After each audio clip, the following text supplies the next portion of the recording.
네, 오늘 1부는 민주당으로 가봅니다. 일명 돈봉투 살포 의혹과 관련해서 검찰이 송영길 전 대표 정조준하고 있습니다. 전격적인 압수수색, 우리 뉴스연구소에서 지금 전해드리는 것처럼 이어지고 있는데요. 이런 가운데 오늘 송영길 전 대표 검찰에 자진 출두하겠다 밝혔죠. 당에서도 아마 이 상황을 아주 예의주시하고 있을 것 같습니다. 돈 받았다는 인물들에 대해서도 조만간 수사가 본격화할 테니까요. 관련해서 민주당 지도부 입장 같이 들어보겠습니다. 송갑석 최고위원 연결돼 있습니다. 의원님 안녕하세요. 네, 안녕하십니까. 송갑석 의원입니다. 네. 광주에 지금 계시다고 들었어요. 네네. 네. 그 광주 지역에서 이러저러한 행사가 있어서 어제 잠깐 내려왔습니다. 여기 스튜디오에서 같이 얼굴 보고 얘기 나눴으면 좋았을 텐데 아쉽습니다. 네, 네. 그 돈봉투 사건 관련해서 광주의 민심은 좀 어떠하던가요? 뭐 특별히 광주 민심뿐만이 아니라 예. 다른 지역도 이 소위 말하는 돈봉투 사건에 대해서는 국민들이 많은 의혹의 시선을 보내고 있고 또 민주당에 대해서 실망하고 있고 그다음에 이 문제의 처리를 민주당이 어떻게 할 것인가에 대해서 또 예의주시하고 있고 이런 것은 뭐 광주든 다른 지역이든 큰 차이는 없는 것 같습니다. 그럼에도 불구하고 광주가 민주당의 뭐 텃밭, 심장 이런 곳이기 때문에 성지라고도 불리죠. 네, 그 민주당에 대한 광주의 잣대는 사실은 다른 지역보다는 조금 더 엄격한 편입니다. 네, 그런 점에서 지금 문제가 되고 있는 돈봉투 문제에 대해서 굉장히 민심은 안 좋은 상황입니다. 구체적으로 들어가 볼게요. 네. 송영길 전 대표 오늘 오전 10시 이제 한 2시간 20분 남았는데 검찰에 자진 출두를 한다고 하죠. 네. 이게 검찰이 소환 요청을 하지는 않았는데 그냥 가는 거잖아요. 네, 맞습니다. 그럼 어차피 뭐 조사를 받을 수는 없을 것 같은데 그럼에도 불구하고 나가려는데 어떤 이유가 있다고 보실까요? 글쎄요, 제가 뭐 정확하게 알 수는 없지만 네. 송영길 전 대표께서 귀국을 하면서 자세한 실상은 알고 있지 못하지만 그럼에도 불구하고 모든 책임은 본인한테 있다. 이제 이런 국민들한테 말씀을 하셨는데 그런 측면에서 현재 검찰 수사가 조금 속도가 더디고 또 그 주변에 대한 압수수색 등이 뭐 들어가고 이런 상황에서 정면으로 본인한테 물어볼 것 있으면 정확하게 조사를 해라. 이런 어떤 본인의 의지를 표명하는 것이 아닌가라고 생각을 합니다. 한간에는 이제 나중에 구속영장이 청구될 거를 의식해서 네. 뭐 도주 우려 이런 것들을 피하려고 뭐 사전 포석을 까는 게 아니냐 이런 해석도 있거든요. 뭐 저는 그런 건 아니라고 생각을 합니다. 이제 이와 유사한 정치권에 있어서 뭐 몇 번의 사례들이 있지 않습니까? 뭐 예. 이해창 전 대표도 그런 적이 있었고 그런 거기 때문에 본인의 의지를 보여주는 그다음에 또 검찰의 조금 빠른 수사 이런 것들을 촉구하는 그런 의미가 있지 않는가라고 생각을 합니다. 검찰의 빠른 수사를 촉구한다. 네. 최근에 보면 검찰 수사가 조금 빨라지는 분위기가 느껴지긴 합니다. 네, 네. 어제 뭐 경선 캠프 핵심 관계자들 추가 압수수색했었고 뭐 후원 네. 조직 그리고 경선 캠프를 같이 회계를 담당했던 박모 씨가 프랑스 파리에 출국했던 정황들을 뭐 검찰이 파악하기도 했다 이런 얘기들이 흘러나오기도 하고 이런 네. 검찰 수사에 대해서는 민주당에서 어떻게 지금 바라보고 계실까요? 뭐 민주당의 기본 입장은 이 문제에 대해서 조속하게 어떠한 정치적 고려도 없이 이 사건 액면 자체를 보면서 검찰이 엄정하게 수사해 주기를 바라는 거고요. 예. 관련해서 검찰 수사에 뭐 그럴 일이 뭐 구체적으로 뭔지는 모르겠지만 당이 협조할 일이 있으면 적극적으로 협조하겠다 이런 입장입니다. 그러니까 이전에 우리 민주당 인사들을 검찰이 수사를 할 때 야, 네. 이거 검사 독재다, 뭐 짜맞추기 수사다 이런 말씀들을 많이 하셨던 것 같은데 이번 수사에 대해서는 그런 워딩이 많이 보이지 않는 것 같더라고요. 실제로 이제 그런 사건과 조금 많이 좀 결이 다른 사건이고요. 예. 물론 뭐 많은 부분이 현재 녹취록에 근거해 있긴 하지만 예. 그냥 상식적으로 판단을 해봤을 때 당내 선거에서 이러한 그 금품이 오갔다라고 하는 것에 대한 심각성, 또 그것을 뒷받침해주는 생생한 녹취 이런 것들이 있기 때문에 예.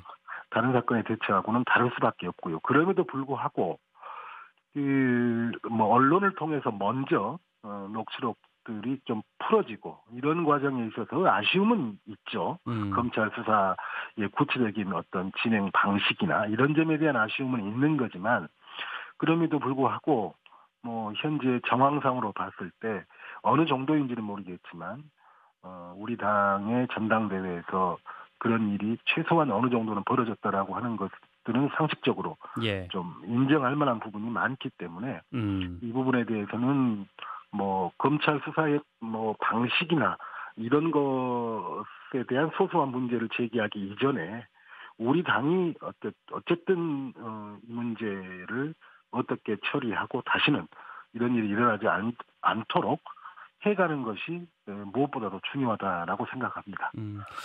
당 이제 지도부 일원이시잖아요. 얼마 전에 네네. 합류하시면서 네.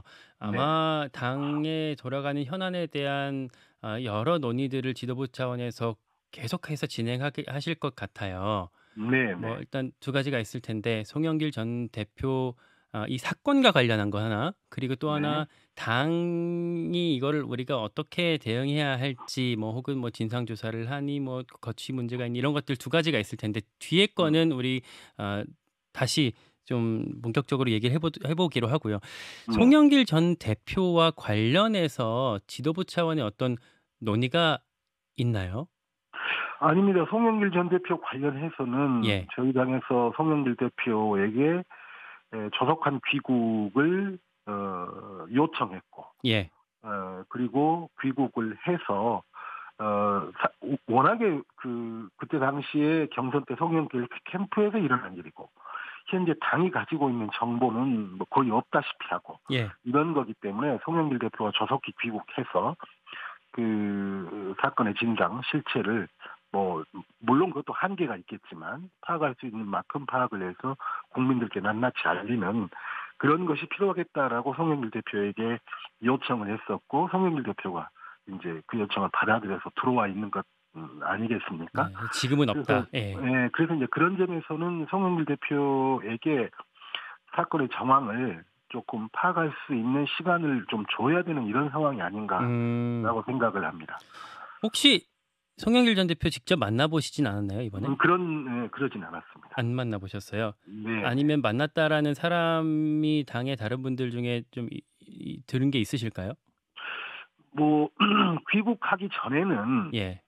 직접 만난 사람은 없지만, 아까 말씀드렸던 그러한 당의 요청, 이런 것들을 정확하게 전달하기 위해서 여러 경로로 뭐 직접 통화한 사람들도 있고 음, 이렇지만 귀국한 후에는 제가 딱히 이 당내 인사들 중에 뭐 만났다거나 통화했다거나 이런 이야기는 아직 들은 바는 없습니다. 알겠습니다. 음. 민주당 송갑석 최고위원 우리 같이 만나고 있습니다. 이런 상황 속에서 지난 금요일에 민주당의 새로운 원내대표가 선출이 됐습니다. 네, 박광온 원내대표. 우리 언론 보도 보니까 친이낙연계 출신이다라는 점들에 많이 주목을 했더라고요. 네. 네. 그게 그래서 뭐 당의 화합이 뭐 통합이 될 수 있다 이렇게 기대할 수 있는 상황일까요? 어쨌든 박광원 대표 본인도 유세를 통해서 했던 말이고 또 의원들도 요구하는 것이 지금 민주당에 가장 필요한 것은 쇄신과 통합이다라고 생각을 합니다. 쇄신과 통합. 예. 그런 점에서 보다 적합한 원내대표로 박광원 후보를 이제 의원들이 선택을 한 거고요. 음. 그래서 쇄신에 있어서는 이제 쇄신과 통합이라는 이야기는 사실은 어찌 보면 흔한 말 아닙니까? 예. 특히나 총선을 앞두고 있는 정당에서 흔히 쓰는 말인데요. 그럼에도 불구하고 여기에서의 쇄신은 성역이 없는 쇄신, 국민들로부터 신뢰를 받고 또 총선 승리를 하기 위한 성역이 없는 쇄신의 의미가 담겨 있다고 생각을 하고요.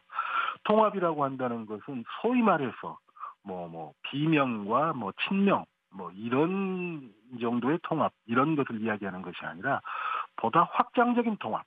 예, 그러니까 국민들과의 통합까지를 포함한 확장적 통합을 할 수 있는 후보가 누구인가 이런 것들을 염두에 두면서 예. 박광원 대표가 원내대표에 뽑히게 되지 않았는가라고 생각을 합니다. 쇄신이라는 점에 이제 좀 주목을 해볼 수 있을 것 같은데, 그러니까 네. 우리 박광원 원내대표가 뭐랄까 좀 품성이 네.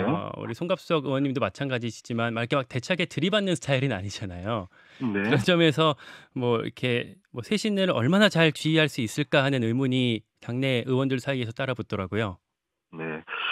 저는 원내대표 개인의 어떤 무슨 성품 무슨 개인의 캐릭터 이런 것도 영향을 안 미칠 수는 없죠. 그렇지만 원내를 이끌어 나간다라고 하는 것이 원내 대표단이 있는 거고, 예. 그다음에 많은 의총 등을 통해서 의원들의 의견을 수렴해가면서 하는 거기 때문에 저는 그 문제에 대해서는 큰 걱정은 없고요. 그다음에 전형적인 외유 내강형 저는 인물이다라고 생각합니다. 박광원 대표가. 예. 그래서 그런 점에 있어서는 오히려 강점이면 강점이라고 생각할 수 있습니다. 국민들 눈에 보기에 뭔가 좀 온화해 보이고 이런 점들은 그동안 저희 당이 비춰지는 이미지로 봤을 때는 저는 오히려 강점이다라고 생각합니다. 알겠습니다. 그러면서도 그 외유내강형 부드럽고 강단 있는 리더십을 보여 나갈 수 있다라고 생각을 하기 때문에 출발점이 아마 조만간 있을 걸로 예상되는 일명 쇄신 의원총회 이게 될 것 같아요. 네, 박광원 원내대표 같은 경우에는 이 의원총회의 논의 주제, 소재 이런 것들을 제한하지 않겠다라고 말한 것 같은데, 네. 제가 그 당내에 이제 의원들 전화를 쫙 돌려보니까 이 첫 번째 쟁점은 아마 윤관석 의원, 이성만 의원에 대한 거취 문제가 될 것 같더라고요. 근데 대다수 하시는 말씀들이 이 자진 탈당을 권유해서 그걸 본인들이 수용할 수 있도록 하는 그런 방식을 언급을 많이 하시던데, 이게 가장 유력한 방안이라고 볼 수 있을까요? 어쨌든 내일 2시로 의총이 예정돼 있습니다. 예. 그것은 원내대표가 유세 때도 그랬고 또 수락 연설 당선 연설을 할 때도 방금 말씀하신 대로 성역이 없는 밤샘 토론을 하나 한이 있더라도 쇄신의총을 제1호로 하겠다. 이제 그건데요. 근데 아무래도 이제 현재 당면한 당의 큰 위기이자 또 현안인 소위 돈봉투 문제가 나올 수밖에 없는데요. 그래서 이제 여러 의견들이 좀 나올 거라고 생각을 하고 예측되는 의견 중에 하나죠. 그동안 우리 민주당이 이와 유사한 일이 있었을 때 했었던 대응 이런 걸 봤을 때 이번 건은 유사한 케이스를 넘어서서 훨씬 더 좀 심한 케이스 아니겠습니까? 그렇기 때문에 의원들 속에서 당연히 그런 말이 나올 소지가 이제 높다라고 예측되는데요. 그런 말까지를 포함해서 여러 의원들의 의견들이 분출할 거다라고 생각을 합니다. 근데 이제 자진 탈당을 시키게 되면 이게 그냥 그 선에서 꼬리 자르기 하는 거고 나중에 탈당 후에 무소속 출마도 가능하다. 그렇게 볼 수 있는 상황 아닌가요? 이건 다른 문제하고는 다르게 꼬리 자르기라고 볼 수 없는 게 애초에 그 민주당이 여기에 대한 진상조사를 하느냐 마느냐가 조금 논점이 되지 않았습니까? 그런데 워낙에 이제 여기에 대해서 가지고 있는 자료 자체가 저희가 없기 때문에 그 자체 진상조사가 어느 만큼 실효성이 있을 것인가 이런 지도부의 고민이 참 많았습니다. 그러면서 그것이 실효성이 크지 않겠다라고 생각을 해서 한 거고요. 그다음에 벌어져 있는 일에 대해서 최소한 당이 또 어떤 개인이 어떤 책임 있는 행동을 하는 것은 전체 진상이 밝혀지기 전이다 할지라도 필요하지 않느냐라고 하는 또 상당수 의견이 있습니다.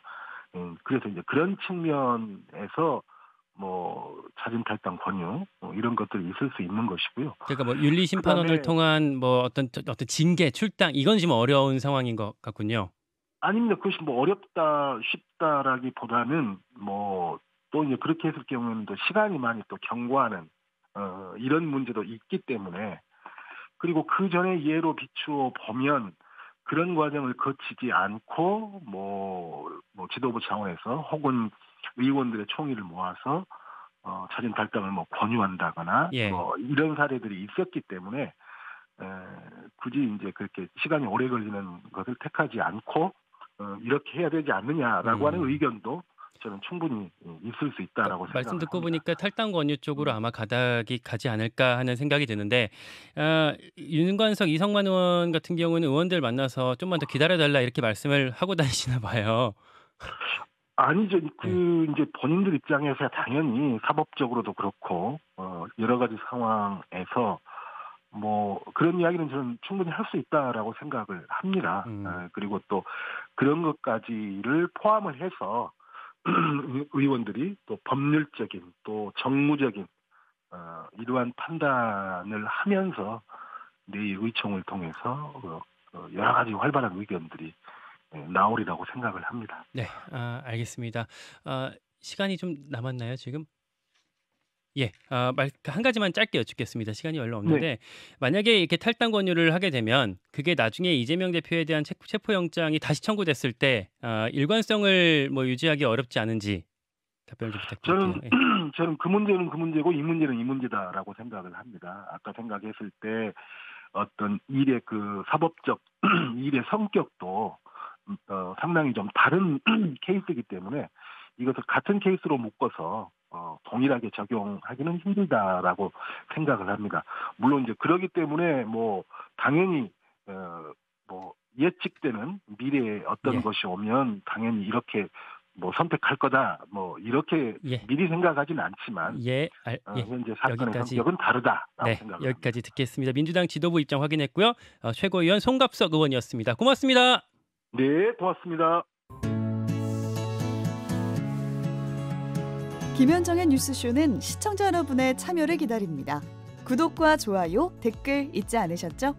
알림 설정을 해두시면 평일 아침 7시 20분 실시간 라이브도 참여하실 수 있습니다.